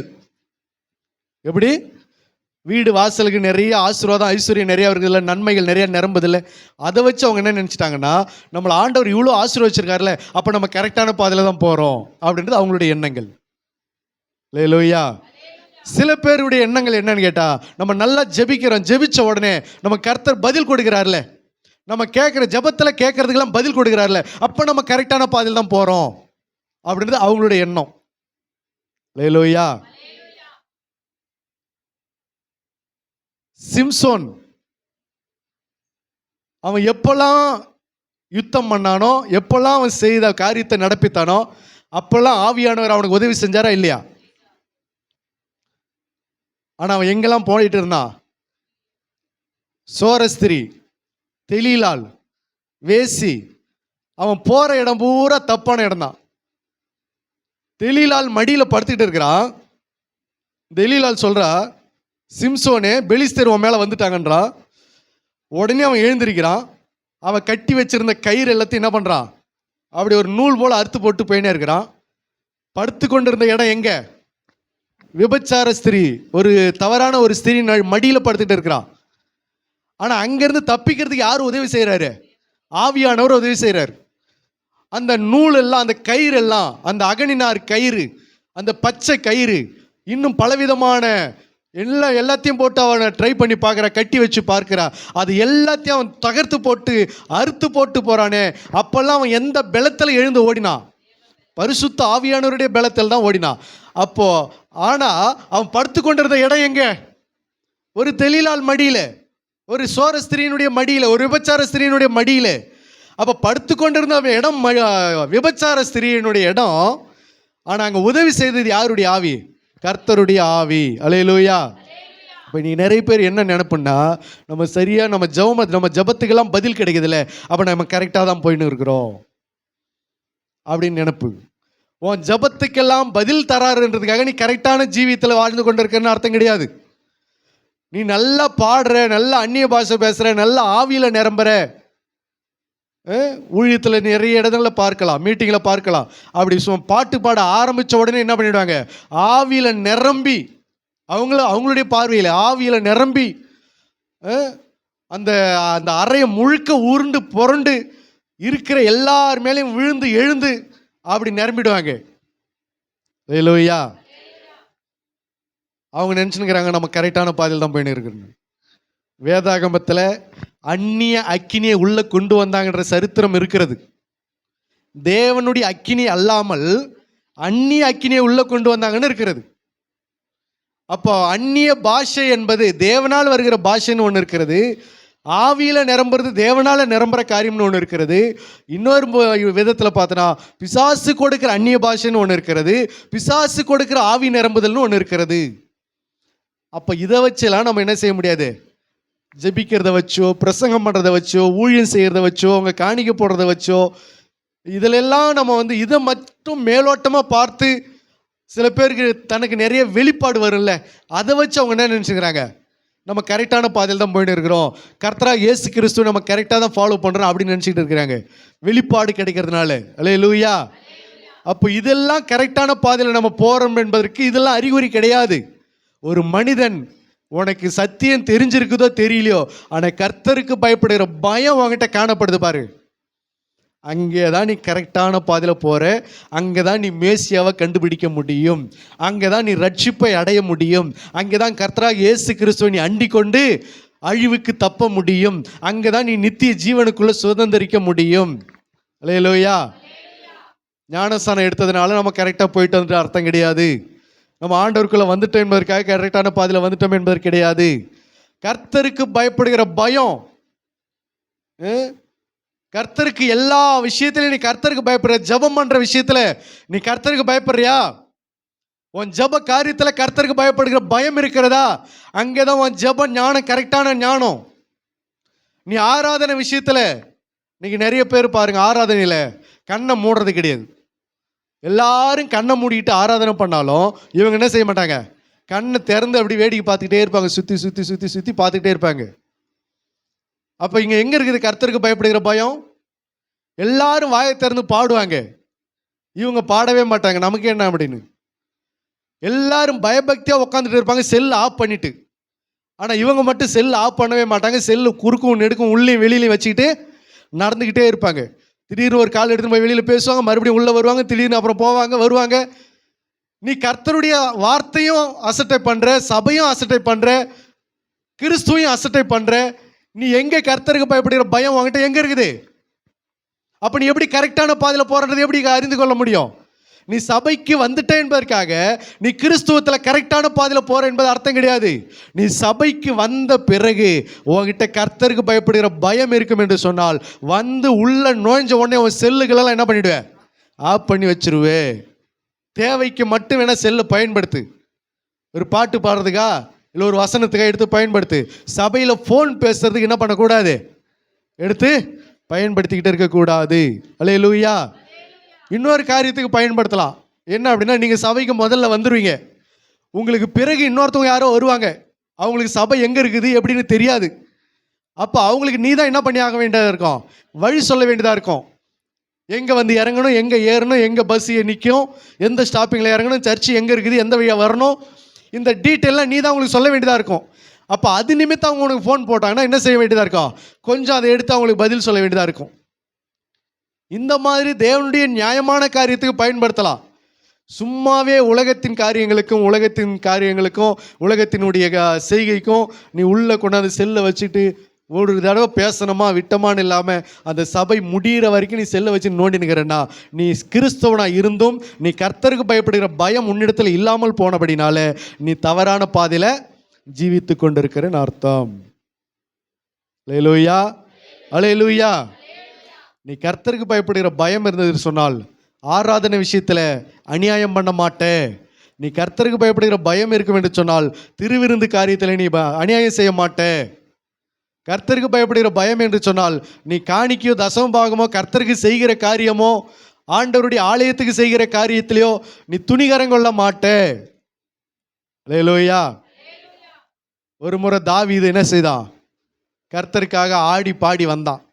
தெருவில் பெட்டியை சுமந்து கொண்டு வரும்போது, பெட்டியை எடுத்துக்கொண்டு வரும்போது தாவீது என்ன செய்தான், ஆடி பாடி துதிச்சு கொண்டு வந்தான். அது அவன் மனைவி மீகால் என்ன பண்ணா, ஜன்னல் வழியாக அங்கேருந்து பார்த்துட்டு இருந்தான், மெத்த மேலேருந்து பார்த்துட்டு அவன் வீட்டுக்கு வந்தோடனே, நீ எல்லாம் ஒரு ராஜா, செக் சொல்லவே அசிங்கமாக இருக்குது, ஏன் என்ன ஆச்சு, இன்னும் ஒரு சாதாரண ஆள் மாதிரி ஆடிக்கிட்டு வர தெருவில் மேலே சட்டை கிட்டெல்லாம் கழட்டி போட்டு, என்ன ஒரு ராஜான்றதே மறந்துட்டியா நீ ராஜாயா, அதை மறந்துட்டு நீ போய் தெருவில் ஆடிக்கிட்டு வர ஒரு சாதாரண ஒரு அற்பமான ஆள் ஆடுற மாதிரி ஆடிக்கிட்டு இருக்கிற அப்படின்னு சொல்லி சொன்னா பாருங்க. சாவர வரைக்கும் அதோட அவளுக்கு இல்லை, என்ன இல்லை, பிள்ளையே கிடையாது. அல்லேலூயா. இந்த தண்டனையை கொடுத்தது யாரு? கர்த்தர். அப்படி அவன் என்ன தப்பு செஞ்சா? கர்த்தருக்கு அவன் ஆடி பாடினதை ஏளனம் பண்ணினாள். கர்த்தருக்கு அவன் துதிச்சு ஆடி பாடினதை அதை ஏளனம் பண்ணி பேசினாள். அங்கே அவளிடத்துல எது இல்லாம போனது? கர்த்தருக்கு பயப்படுகிற பயம் இல்லாமல் போனபடினால அவளுக்கு கடைசி வரைக்கும் என்ன கிடையாது? குழந்தை பாக்கியம் இல்லாமல் போனது. இன்னைக்கு இப்படி பரியாசம் பண்ணுகிற ஆட்கள் சபையில உண்டா இல்லையா? அவன் ஆண்டவருக்கு ஆராதனை செஞ்சதை பரியாசம் பண்ணான், ஆண்டவருக்காக ஆடினதை பரியாசம் பண்ணான். இன்னைக்கு ஆண்டவருக்காக ஊழியம் செய்யறத பரியாசம் பண்ற கூட்டம் இருக்குது. ஆண்டவருக்காக ஊழியம் செய்வாங்க, அதை ஒரு கூட்டம் பரியாசம் பண்ணும். ஆண்டவருக்காக பணிவிட வேலை செய்யும், அதை ஒரு கூட்டம் பரியாசம் பண்ணும். ஆண்டவருக்காக ஒரு காரியத்தை செய்யும், அதை ஒரு கூட்டம் பரியாசம் பண்ணும். ஆண்டவருக்காக காணிக்க போடும், அதை ஒரு கூட்டம் பரியாசம் பண்ணும், அதை ஒரு கூட்டம் விமர்சனம் பண்ணும். அங்கே நீ எங்கே கர்த்தருக்கு பயப்படுற? யூதாஸ் ஒரு முறை விமர்சனம் பண்ணான், இந்த பணத்தை, இந்த தைலத்தை 300 பணத்துக்கு விற்று தருத்திற்கு கொடாமல் போனது என்ன? அவ யாருக்கு கொடுத்தா? ஆண்டவராக இயேசு கிறிஸ்துவுக்கு பரிமள தைலம் பூசி விட்டா. அதை விமர்சனம் பண்ணுறான், இதை நீ தருத்திற்கு கொடாமல் போனது என்ன? அவ செஞ்ச அதே வேலை தான், அந்த மீகால் செஞ்ச அதே வேலை தான் இவனும் செய்கிறான். அப்போ ஆண்டவர் சொன்னார், அவளை ஏன் தொந்தரப்படுற, விட்டுரு அப்படின்ன போது தான் அவன் நேர சுருன்னு அவனுக்கு கோவம் வந்து நேராக போய் காட்டி கொடுக்குறேன்னு சொல்லிட்டு அவருக்கு விரோதமாக வகை தேடினான். அல்லேலூயா. இன்னைக்கும் மீகாலை போல செய்கை கிறிஸ்தவர்களுக்குள்ளவே உண்டு. யாருக்கு? கிறிஸ்தவர்களுக்குள்ளவே உண்டு. சபையில் வேலை செஞ்சு அவங்கள பரியாசம் பண்ணுறது, ஊழியக்காரனுக்கு வேலை செஞ்சு அவங்கள பரியாசம் பண்ணுறது, அவங்கள அவமதிக்கிறது, அவங்கள ஒரு மாதிரி டிஸ்கரேஜ் பண்ணுறது, அவங்கள ஒரு மாதிரி பேசுறது. அப்புறம் எங்கே நீ கர்த்தருக்கு பயப்படுகிற பயம் இருக்குது உங்ககிட்ட? நீ என்ன நினச்சிருக்க? நம்ம தான் வார வாரம் சபைக்கு போகிறோமே, நம்ம தான் நல்லா பைபிள் படிக்கிறோமே, நம்ம தான் நல்லா ஜெபிக்கிறோமே, நம்ம தான் நல்லா உபவாசிக்கிறோமே, நம்ம தான் நல்லா பாட்டு பாடுறோமே, நம்ம தான் எல்லாம் செய்கிறோமே, ஆண்டவருடைய காரியத்தில் எல்லாம் தான் நல்லா தான் செய்கிறோம் அப்படின்ற அந்த எண்ணத்தில் நீ எல்லாத்தையும் துணிகரமாக செய்து கொண்டிருந்தனா உன்னை நடத்துகிறது தேவ ஞானம் அல்ல, உலகத்தின் ஞானம். உலகத்தின் ஞானத்தில் நீ தப்பான வழியில் போய்கிட்டு இருக்கிறன்னு அர்த்தம். அல்லேலூயா. உலகத்தின் ஞானம் உனக்கு இருக்கும் என்று சொன்னால் கண்டிப்பாக உனக்கு எது இருக்காது? கர்த்தருக்கு பயப்படுகிற பயம் இருக்கவே இருக்காது. மற்றபடி நீ கிறிஸ்தவனாக இருக்கலாம், கிறிஸ்தவர்களாக இருக்கலாம், நீ பைபிள் படிக்கலாம், ஆவிக்குரிய காரியத்தில் எல்லாத்திலையும் ஈடுபடலாம், ஆராதனை செய்யலாம், பாட்டெல்லாம் சூப்பராக பாடலாம், எல்லாம் செய்யலாம், வசனம் சொல்லலாம், ஊழியம் கூட செய்யலாம், பிரசங்கம் பண்ணலாம். ஆனால் உனக்குள்ள நீ சரியான பாதையில் போறியா என்பதை எப்படி அறிந்து கொள்றது? தேவனுக்கு பயந்து பொல்லாப்புக்கு விலகுகிறவனா யோபு இருந்தது போல உன் வாழ்க்கையில் நீங்களே அதை என்ன செய்யலாம்? உங்களை தற்பரிசோதனை செய்து கொள்ளலாம். எப்படி? எல்லா விஷயத்திலும் நீங்கள் நல்லா நோட் பண்ணி பாருங்க. உங்களுக்கு கர்த்தருக்கு பயப்படுகிற பயம் இருந்தது என்று சொன்னால் நீங்கள் யாரையும் கேட்க தேவையில்லை, நீங்கள் கரெக்டாக தேவ ஞானத்தில் நடக்கிறீங்கன்னு அர்த்தம். நீங்கள் சரியான ஜீவியத்தில் நீதியின் பாதையில் போகிறீங்கன்னு அர்த்தம். உங்களுக்கு கர்த்தருக்கு பயப்படுகிற பயம் இல்லை என்று சொன்னால், நீங்கள் ஒரு காரியத்தை துணிகரமாக செய்கிறீங்கன்னு சொன்னால் கண்டிப்பாக நீங்கள் தப்பான ரூட்டில் போகிறீங்கன்னு அர்த்தம். அது மட்டுமல்ல, நீங்கள் ஒரு காரியத்தை கர்த்தருக்கு பயப்படாமல் ஒரு காரியத்தை நீங்கள் செய்கிறீங்கன்னா அடுத்தது உங்களுக்கு பிசாசு அங்கே ஏதோ ஒரு வலையை விரிக்கிறான்னு அர்த்தம். அடுத்தது உங்கள் கண்கள் அங்கே குருடாயிடும். கண்கள் என்ன ஆகிடும்? குருடாயிடும். கண்கள் குருடாகிறதுனா என்ன தெரியுமா?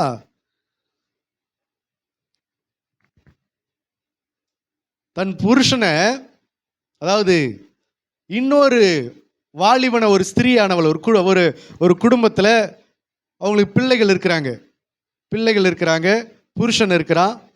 அப்போ இந்த சகோதரிக்கு இன்னொருத்தவங்களுடைய தொடர்பு இருக்குது, இன்னொரு மனிதனோட தொடர்பு இருக்குது. அப்போ இந்த இன்னொரு மனிதனுடைய தொடர்பு இருக்கும்போது இவங்க 2 பேரும் பிளான் போடுறாங்க. என்ன பிளான் போடுறாங்கன்னா, உங்கள் வீட்டுக்காரனும் உன் பிள்ளைகளும் இருக்கிற வரைக்கும் நம்மளால் என்ன பண்ண முடியாது? சந்தோஷமாக இருக்க முடியாது.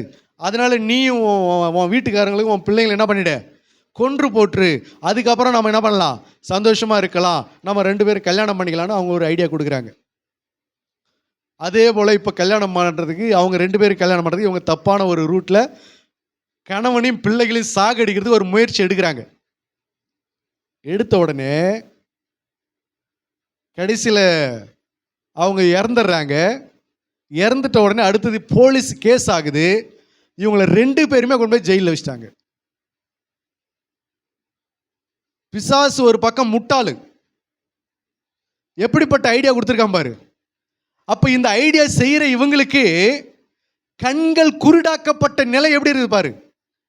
இவங்க நினைச்ச ஒரு காரியத்தை சிந்திச்சு பார்த்தாங்களா, நம்ம இந்த மாதிரி தப்பு செய்தோம்னு சொன்னால் போலீஸ் கேஸ் ஆகும், நம்ம ஜெயிலுக்கு தானே போக வேண்டியதாக இருக்கும். அதுக்கப்புறம் நம்ம எப்படி சந்தோஷமாக போக முடியும்? அந்த அறிவு அவங்களுக்கு இருக்குதா? யோசிச்சு பாருங்களா, அந்த அறிவு அவங்களுக்கு கிடைச்சதா? இல்லை. அப்போ அந்த விஷயத்தில் அவங்களுடைய கண்கள் என்ன செய்யப்பட்டிருந்தது? அந்த காரியத்தை அவங்க செய்கிற வரைக்கும் அவங்க கண்கள் குருடா இருந்தது.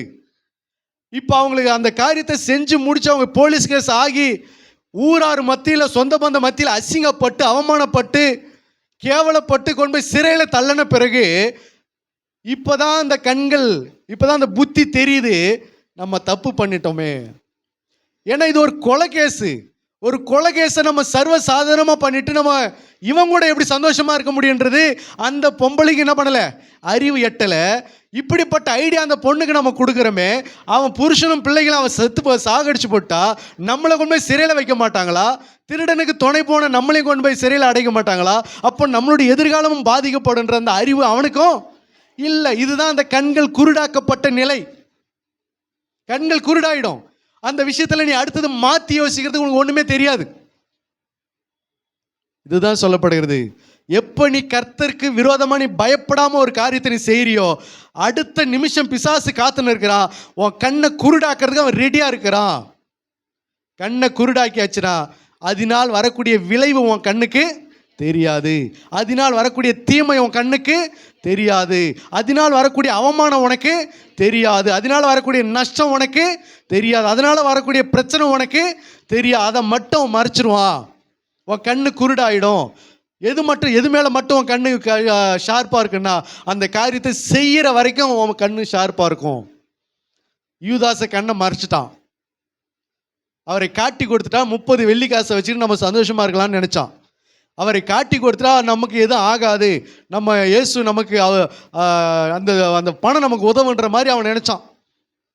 அவன் வேறு ஏதாவது சரி ஐடியா பண்ணி வச்சிருப்பான்னு நினைக்கிறேன். 30 வெள்ளிக்காசை வச்சு டிவி வாங்கலாம், ஃப்ரிட்ஜு வாங்கலாம், வீட்டுக்கு தேவையான செயின் மோதிரம்லாம் வாங்கலான்னு ஐடியா பண்ணியிருப்பான்னு நினைக்கிறேன். ஆனால் அவன் கண்கள் குருடாக்கப்பட்டதுனால அடுத்தது என்ன நடக்குன்றது அவனுக்கு தெரியல. இப்போ அடுத்தது என்ன நடந்துச்சு? அந்த பணம் அவனுக்கு உதவாமல் போனது. அநியாயத்தின் திரவியம் அவனுக்கு ஒன்றுக்கும் உதவாமல் போனது. அந்த காசை கொண்டு போயிட்டு தேவாலயத்தில் எரிந்து விட்டு நான்று கொண்டு செத்தான். இதுதான் கண்கள் குருடாக்கப்பட்ட வாழ்க்கை. அதுக்கப்புறம் எந்த இயேசுவை காட்டி கொடுத்தானோ அதே இயேசுவுக்காக அவன் என்ன செய்கிறான்? மனங்கசந்து அழுகுறான். குற்றமில்லாத ரத்தத்தை நான் காட்டி கொடுத்துட்டேன்னு சொல்லி அழுகுறான்.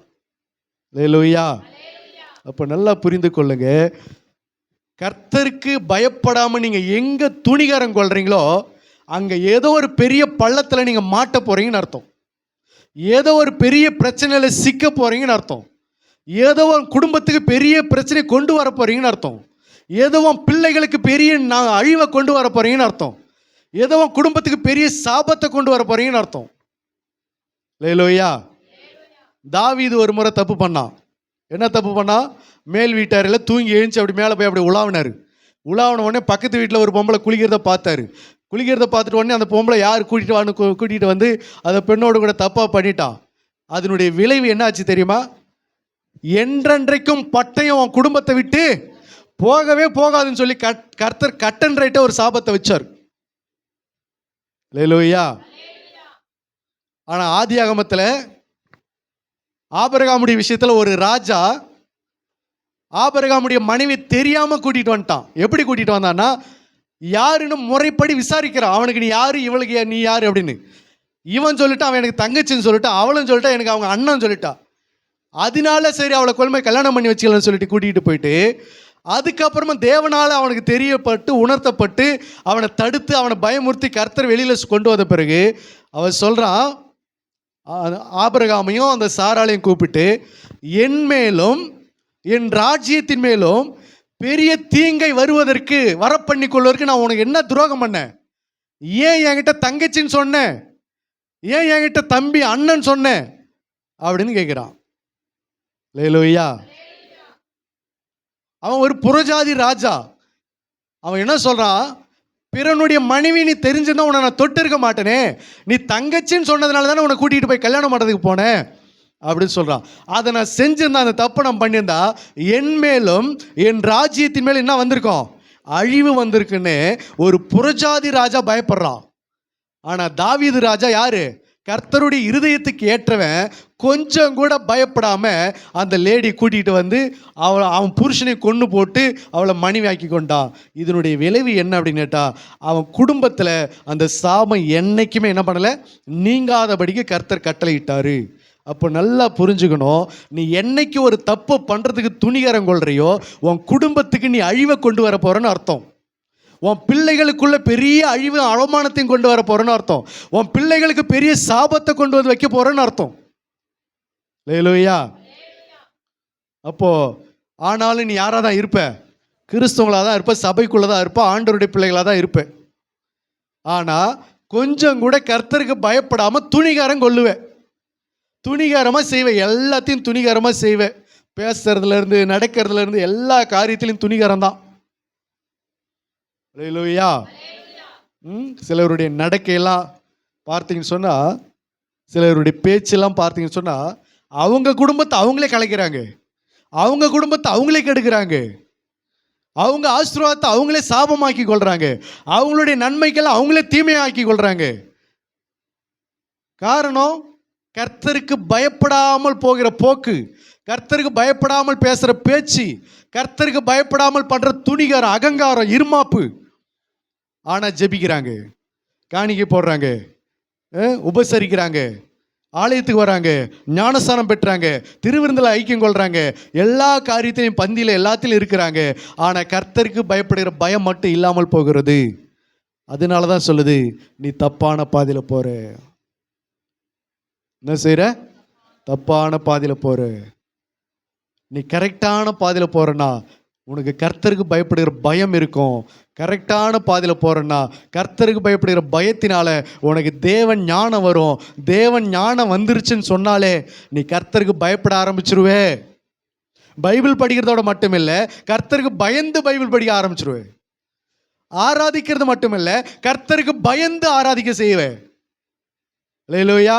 இன்னும் சொல்ல போனா, நீ சந்தோஷமே பட்டாலும் ஒரு பக்கம் கர்த்தருக்கு பயந்து தான் சந்தோஷப்படுவே. பயத்துடனே கர்த்தரை சேவியுங்கள், நடுக்கத்துடனே களி கூறுங்கள். ஒரு சந்தோஷப்படுற விஷயத்துல கூட உனக்கு என்ன இருக்கும், கர்த்தருக்கு பயப்படுகிற பயம் இருக்கும்.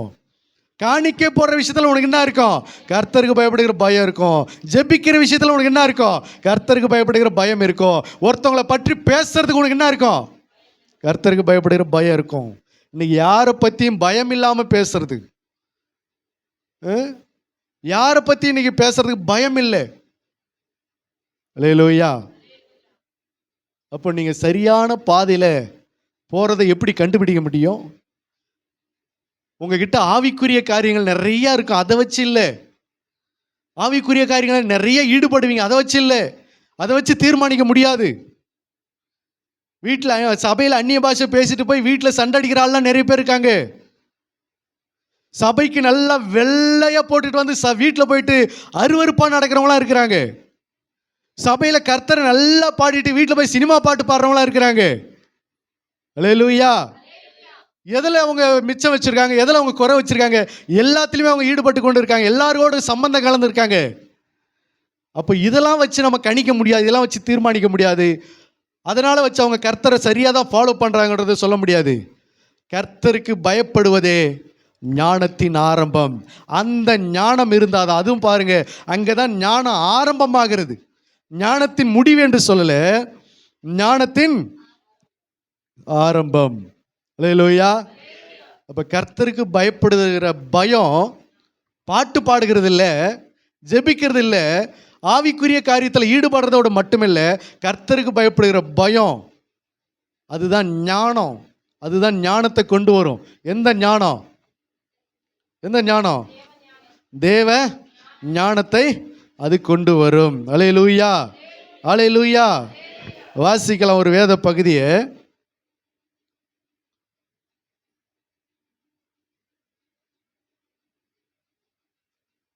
நீதிமொழிகளின் புஸ்தகம் 9:10.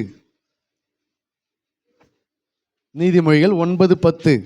கர்த்தருக்கு பயப்படுதலே கர்த்தருக்கு பயப்படுதலே ஞானத்தின் ஆரம்பம். ஞானத்தின் ஆரம்பம். ஆரம்பம். இன்னொரு வசனம் இருக்குது. ஏசாயா 33:6 வாசிங்க. ஏசாயா 33:6. பூரண ரட்சிப்பும் ஞானமும் அறிவும் உன் காலங்களோட உறுதியாயிருக்கும். கர்த்தருக்கு பயப்படுதலே கர்த்தருக்கு பயப்படுதலே அதின் பொக்கிஷம். அதின் பொக்கிஷம். அல்லேலூயா. கர்த்தருக்கு பயப்படுதல் அதின் பொக்கிஷமா இருக்கிறது என்று வேதம் சொல்கிறது. யோபுவின் புஸ்தகம் 28:28 வாசிங்க. யோபு 28:28. மனுஷனை நோக்கி இதோ ஆண்டவருக்கு பயப்படுவதே ஞானம் பொல்லாப்பை விட்டு விலகுவதே புத்தி என்றார். விலகுவதே புத்தி. ஹல்லேலூயா. கர்த்தருக்கு பயப்படுவதே, ஆண்டவருக்கு பயப்படுவதே ஞானம், பொல்லாப்பை விட்டு விலகுவதே புத்தி. ஆகினால கர்த்தருடைய பிள்ளைகள் நன்றாய் தெரிந்து கொள்ள வேண்டிய ஒரு சத்தியம் என்ன அப்படின்னா, இந்த மாதிரி நம்மளுடைய ஆவிக்குரிய செயல்பாடுகள் நம்மிடத்தில் இருக்கிறது என்பதற்காக நான் கரெக்டாக போகிறேன் அப்படின்னு நினச்சிங்கன்னா அதை வச்சு தீர்மானிக்கக்கூடாது. நீங்கள் எல்லா விஷயத்திலும் ஒன்றை மட்டும் நீங்கள் நிர்ணயித்து கொள்ளுங்க. உங்களுக்கு எல்லா காரியத்திலும் கர்த்தருக்கு பயப்படுகிற பயம் இருக்கிறதா? கர்த்தருக்கு பயப்படுகிற பயம் இருந்துச்சுன்னா ஒருத்தவங்களை குறித்து அவதூறு பேச மாட்டேன். கர்த்தருக்கு பயப்படுகிற பயம் இருந்துச்சுன்னா பொய் சொல்ல மாட்டேன். கர்த்தருக்கு பயப்படுகிற பயம் இருந்துச்சுன்னா மாற்றி பேச மாட்டேன். கர்த்தருக்கு பயப்படுகிற பயம் இருந்துச்சுன்னா யாருக்கும் கலகம் வைக்க மாட்டேன். கர்த்தருக்கு பயப்படுகிற பயம் இருந்துச்சுன்னா யாருக்கும் துரோகம் செய்ய மாட்டேன். கர்த்தருக்கு பயப்படுகிற பயம் இருந்துச்சுன்னா யாரையும் பரியாசம் பண்ண மாட்டேன். கர்த்தருக்கு பயப்படுகிற பயம் இருந்துச்சுன்னா நீ கர்த்தருடைய காரியத்தில் எதிலையும் நீ குற்றவாளி செய்வதற்கு நீ என்ன செய்வ? யோசிக்க தான் செய்வ, யோசித்து செய்வ. அல்லேலூயா. ஆவிக்குரிய காரியத்தில் இன்னைக்கு நிறைய பேருக்கு பயம் இல்லாமல் போனது என்ன காரணம்? ஆனால் அவங்க என்ன சொல்லுவாங்க? நாங்களும் ஜெபம் பண்ணியிருந்தா இருக்கேன், ஜெபம் பண்ணாமல் இல்லை. நாங்களும் பைபிள் படிச்சுருந்தா இருக்கேன், பைபிள் படிக்காமல் இல்லை. நாங்களும் தான் சபைக்கு போகிறோம், நாங்கள் என்ன சபைக்கு போகாமலே இருக்கோம்? சபைக்கு போகிறாலேயே நீ பாவத்துக்குள்ளே போகிற? சபைக்கு போகிறாலேயே பாவத்தை துணிகரமாக செய்கிற? சபைக்கு போகிற ஆளுக்கு பாவிகளுடைய வழியில் என்ன வேலை? ஆண்டவரை தேடுகிற ஆண்டவருடைய பிள்ளைகளுக்கு துன்மார்க்குடைய ஆலோசனைகள் என்ன வேலை? பரியாசக்காரர் உட்காரும் இடத்துல உட்காருகிற என்ன வேலை? அப்போ இதெல்லாம் கர்த்தருக்கு பயப்படுகிற பயத்தை அது விளங்கலை, அது துணிகரத்தை விளங்க செய்கிறது. அப்போ எந்த விஷயத்தில் எந்த செயல்பாடுகளிலும் நீ சரியான பாதையில், நீதியின் பாதையில், ஜீவ பாதையில், இயேசு நியமித்த பாதையில் நீ போகிற அப்படி என்பதை எதனால் அறிந்து கொள்ளலான்னா உனக்கு தேவன் ஞானம் இருக்க வேண்டும். அல்லேலூயா. அந்த தேவன் ஞானம் இருந்தது என்று சொன்னால் நீ கர்த்தருக்கு பயப்படுகிற பயத்தில் நீ வளரணும். உனக்கு தேவன் ஞானம் இல்லைன்னு சொன்னால் நீ உலக ஞானம் தான் உனக்குள்ளே இருக்கும். அப்போ உலக ஞானம் உன்னை எங்கே கொண்டு போகும்? உலக ஞானம் உன்னை எங்கே கொண்டு போகும்? ஒரு சிநேகிதன் யோபு பார்த்து கேட்டான், உன் இருதயம் உன்னை எங்கே கொண்டு போகுதுன்னு கேட்டான். யோபுவின் சிநேகிதன் யோபுவை பார்த்து என்ன கேட்டா? உன் இருதயம் உன்னை எங்கே கொண்டு போகுது? ஏன் இப்படி பேசிக்கிட்டு இருக்கிறீங்கன்னு கேட்டான். அப்போது தேவனுக்கு பயப்படுகிற பயம் உனக்கு இல்லைன்னா உனக்குள்ள உலக ஞானம் உன்னை வேற மாதிரி கொண்டு போயிடும். உலக ஞானம் உன்னை தேவனுக்குரியவைகளை அறிய விடாது, தேவனுக்கு ஏற்றவைகளை அறிந்து செயல்பட விடாது, உன்னை பரலோக சிந்தனைக்குள்ள வருவதற்கு விடாது. அல்லேலூயா. அதனால தான் இன்னைக்கு உலகத்தில் கிறிஸ்தவர்கள் என்று சொல்லிக் கொள்ளுகிற ஏகப்பட்ட மனிதர்கள் இன்னைக்கு துணிகரமாக பேசுறதும் துணிகரமாக எல்லாத்தையும் செய்து கொண்டிருக்க காரணம் என்னன்னு கேட்டால், அவர்கள் கிறிஸ்தவர்களாக இருக்கிறாங்க, அவர்களை நடத்துகிற ஞானம் உலக ஞானம். அவர்கள் ரட்சிக்கப்பட்டது தேவனுடைய கிருபை, அவர்கள் சபைக்குள்ளே வந்தது தேவனுடைய கிருபை, தேவனுடைய இரக்கம், தேவனுடைய ரட்சிப்பு. ஆனால் அவர்கள் செயல்படுத்தி கொண்டு அவர்களுடைய நடைமுறை வாழ்க்கையில் செயல்பட்டு கொண்டிருக்கிற ஞானம் உலக ஞானம். அல்லேலூயா. ஆனால் அவர்கள் நம்மளை விட சூப்பராக வசனம் தெரியும், நம்மளை விட நல்ல வசனம், நல்லா என்ன சொல்கிறது, நிறைய ஆர்குமெண்ட்லாம் பண்ணுவாங்க. வசனத்தை நல்லா பூந்து இந்த ஆதி ஆகமத்தில் பூந்து வெளிப்படுத்தின விசேஷம் வரைக்கும் பயங்கரமாக கிராஸ் பண்ணி பேசுவாங்க. எல்லா விதமான அறிவு அவங்களுக்குள்ள நிறையா இருக்கும். ஆனால் ஒரு காரியத்தை நம்ம வச்சு கண்டுபிடிக்கலாம். என்னென்ன? தேவனுக்கு பயப்பட மாட்டாங்க. ஒரு சகோதரர் நல்ல ஒரு செய்தி போட்டிருந்தார், யூடியூப்ல ஒரு செய்தி நல்லா போட்டிருந்தார். அந்த செய்தியை நான் பார்க்கும்போது அழகா கரெக்டாக அதுக்கு விளக்கம் கொடுத்துருந்தார் அந்த செய்திக்கு. அப்போ அவருக்கு நான் ஃபோன் போட்டு பிரதர் நீங்கள் இந்த வீடியோ ஒன்று போட்டிருந்தீங்க, அந்த வீடியோவை நான் பார்த்தேன், நல்லா இருக்குது வசனம், கரெக்டான விளக்கம் கொடுத்துருக்குறீங்க அப்படின்னு நான் சொன்னேன். அவர் பேசினார், என்கிட்ட கொஞ்ச நேரம் பேசினார். பேசிக்கிட்டே வந்துட்டு எங்கே போய் முடிக்கிறார் அப்படின்னா, தமிழ்நாட்டில் பெரிய பெரிய ஊழியக்காரங்களை பூரா குறை சொல்லினே வந்துட்டார். இவரை நான் கொஞ்சம் பாராட்டின உடனே, இவர் கொஞ்சம் நல்லா வீடியோ போட்டிருக்காருன்னு சொன்ன உடனே, இப்போ தமிழ்நாட்டில் நிறைய பெரிய பெரிய ஊழியக்காரங்களாம் ஊழியம் செய்கிறாங்க இல்லையா, அவங்கள எல்லாரையும் ஒரு பார்வைக்கு ஒரு ஒரு லைன் வந்துட்டார் குறை சொல்லிட்டு. அப்புறம் என்ன பேசவே விடலை. சரி, நல்ல விஷயத்த பேசினா கூட பரவாயில்ல, ஏன்னா மணிக்கணக்கில் உட்காந்து கேட்கலாம்.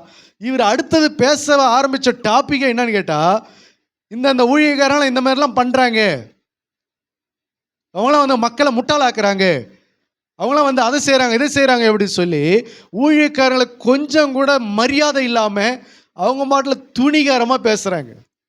ரெண்டாவது ஒரு காரியத்தை கவனிங்க, ஊழியக்காரங்க கிட்ட இருக்கிற குறைகளை மட்டுமா இன்னைக்கு விமர்சனம் செய்கிறாங்க. அவர்களை வாடா போடா அப்படிடா இப்படிறான்னு சொல்லி கொஞ்சம் கூட வயசுன்னு மரியாதை பார்க்கறதில்ல, அவருடைய அழைப்பு மரியாதை பார்க்கறதில்ல, அவருடைய ஸ்தானத்துக்கு ஒரு மரியாதை வைக்கிறதில்ல, அவருடைய தேவனுடைய மனுஷர்கள் என்ற ஒரு மரியாதை கிடையாது. தாவீது சவுலை எப்படி தான் பார்த்தான்? கடைசி வரைக்கும் சவுலை எப்படி தான் பார்த்தான்?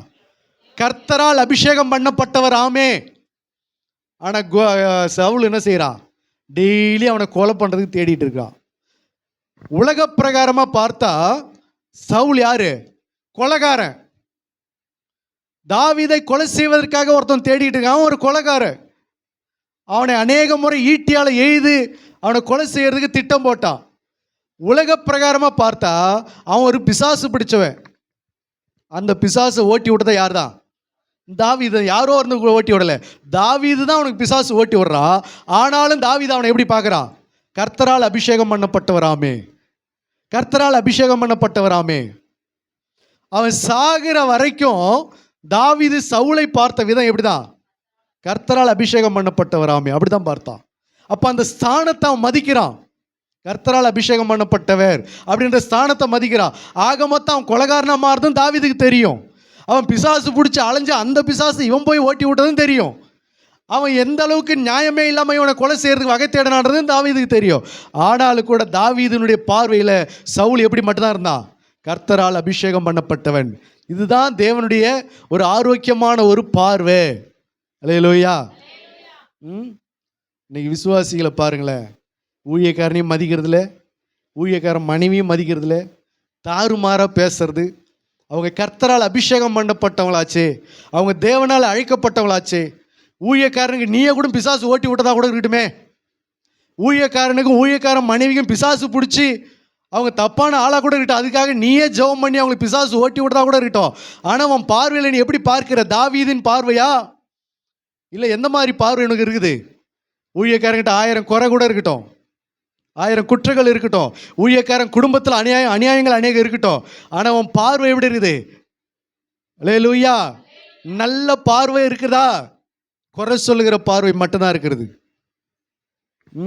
ஆகினால அப்போ இந்த ஞானம், இது என்ன ஞானம்? இது உலக ஞானம், இது தேவனால் வந்த ஞானம் இல்லை. தேவன் ஞானம் தான் உன்னை சரியான விதத்தில் நடத்தும். தேவன் ஞானம் தான் உன்னை சத்தியத்தில் நடத்தும். தேவன் ஞானம் தான் உனக்கு ரகசியத்தை வெளிப்படுத்தும். தேவன் ஞானம் தான் உனக்கு ரட்சிப்பை வெளிப்படுத்தும். தேவன் ஞானம் தான் மேசியா யார் என்பதை வெளிப்படுத்தும். தேவன் ஞானம் தான் தாவீதின் குமாரன் யார் என்பதை வெளிப்படுத்தும். தேவன் ஞானம் தான் பரலோக சிந்தையை உனக்கு கொண்டு வரும். தேவன் ஞானம் தான் உன்னை பரிசுத்தத்தில் நடத்தும். உலக ஞானம் உன்னை துணிகரத்தில் தான் நடத்தும், உன்னை இருமாப்பில் தான் நடத்தும். அது உனக்கு சரியான பாதையில் நடத்தாமல் தீமையான பாதையில் தான், சாபத்துக்குள்ளே தான் உனக்கு கொண்டு போகும். ஆனாலும் நீ யாராக தான் இருப்ப? கிறிஸ்தவங்களாக தான் வாழ்ந்து கொண்டு இருப்பேன். அல்லேலூயா, அல்லேலூயா. ஆகியனால கர்த்தருடைய பிள்ளைகள் எதினால அறிந்து கொள்ளலாம்? அவருக்கு பயப்படுகிற பயத்தை, நான் நல்லா பாட்டு பாடுறேன், நான் நல்லா ஜெபிக்கிறேன், அதனால நான் கரெக்டான ஆவிக்குரிய வாழ்க்கையில் தான் இருக்கிறேன் அப்படின்றதான் கிடையாது. அப்படி தான் இன்றைக்கி நிறைய பேர் நினச்சி தன்னை ஒரு திருப்திப்படுத்தி கொள்கிறாங்க. அல்லேலூயா. சில பேர் ஜெபம் பண்ண உடனே டக்கு டக்குன்னு நடக்கும் அவங்க குடும்பத்தில், அதை வச்சுட்டு நம்ம கரெக்டாக தான் போகிறோம் அப்படின்னு நினச்சிக்குவாங்க. நிறைய பேருக்கு ஜெபம் பண்ண உடனே அவங்களுக்கு கர்த்தர் நிறைய காரியங்களை வெளிப்படுத்துவார், அதை வச்சு அவங்க கர்த்தர் நம்மளை பயன்படுத்துகிறாரு அப்படின்லாம் நினச்சிக்குவாங்க. அல்லேலூயா. நம்ம பிசாசு ஓட்டி ஒருத்தவங்களுக்கு விடுதலை அடையுது அதனாலும் கிடையாது, நம்ம ஒருத்தவங்களுக்கு ஜெபம் பண்ணி சுகம் அடையுது அதனாலும் கிடையாது. நாம் கரெக்டான பாதையில் போகிறன்றது எதனால் கண்டுபிடிக்க முடியும்? அவருக்கு பயப்படுறோம் பாருங்க, அதுதான் நம்மளை கரெக்டான பாதையில் கொண்டு போகிறோன்னு அர்த்தம். அதுதான் நம்மளை ரட்சிப்பில் கொண்டு போய் நிறுத்தும், அதுதான் நம்மளை கொண்டு போய் தேவ சமூகத்தில் கொண்டு போய் நிறுத்தும். மற்றபடி நான் பிசாசை ஓட்டிட்டேன், அநேகம் பேருக்கு ஜெபம் பண்ணி சுகம் கிடைச்சிருச்சு, அநேகம் பேருக்கு நான் ஆலோசனை சொல்லிட்டேன், நிறைய பேர் ரட்சிப்புக்குள்ளே நடத்திட்டேன், நிறைய பேர் ஞானஸ்தானத்துக்குள்ளே நடத்திட்டேன், நிறைய பேருக்குள்ளே ஆண்டவருக்குள்ளே வழி நடத்திட்டேன், அதனால கிடையவே கிடையாது. அப்படி நினச்சி நிறைய பேர் தன்னை தானே இன்றைக்கி ஏமாற்றி கொண்டு இருக்கிற மனிதர்களும் ஊழியர்களும் விசுவாச பிள்ளைகளும் நிறைய பேர் உண்டு. அது கிடையாது. நான் கர்த்தருக்கு பயப்படுறேனா, எல்லா விஷயத்திலும் எனக்கு கர்த்தருக்கு பயப்படுகிற பயம் இருக்கிறதா, அதை வச்சு தான் நம்ம என்ன செய்ய முடியும்? நம்மளை கரெக்டான தேவன் ஞானம் தான் நம்மளை வழி நடத்துதுன்றதை கன்ஃபார்ம் பண்ண முடியும். அல்லேலூயா. கர்த்தருக்கு பயப்பட மாட்டாம நீ எல்லாத்தையும் செய்தும் எல்லாமே என்ன ஆகும்? வீணாதான் போகும். அதனால பயத்துடனே சேவியுங்கள், நடுக்கத்துடனே களி கூறுங்கள். அது சபை வாழ்க்கையாக இருந்தாலும் சரி, குடும்ப வாழ்க்கையாக இருந்தாலும் சரி, அது எந்த பகுதியாக இருந்தாலும் சரி, உங்களுக்கு காணப்பட வேண்டியது என்னது? கர்த்தருக்கு இதோ ஆண்டவருக்கு பயப்படுவதே ஞானம், பொல்லாப்பை விட்டு விலகுவதே புத்தி. இந்த ரெண்டும் உனக்கு இல்லைன்னு சொன்னா நீ தப்பான புத்தியில் நடக்கிற, நீ தப்பான ஞானத்தில் நடக்கிற, அதனுடைய முடிவு மரணம். எங்கே போய் நிறுத்தும்? மரணத்தில் கொண்டு போய் நிறுத்தும், சாபத்தில் நிறுத்தும், பலவிதமான தீமையை கொண்டு வந்துடும். ஆகினால தயவு செய்து உங்களுடைய ஆவிக்குரிய நடவடிக்கையை மட்டுமே வச்சு என்ன பண்ணிடக்கூடாது. நம்ம கரெக்டாக தான் போயின்னு இருக்கிற நினச்சி தீர்மானிச்சிடக்கூடாது. உங்களுக்கு எல்லா விஷயத்தில் நீங்கள் ஆராய்ஞ்சு பாருங்க, நான் கர்த்தருக்கு பயப்படுகிறேனா? கர்த்தர் உங்களை ஆசீர்வதிப்பாராக. ஆமென்.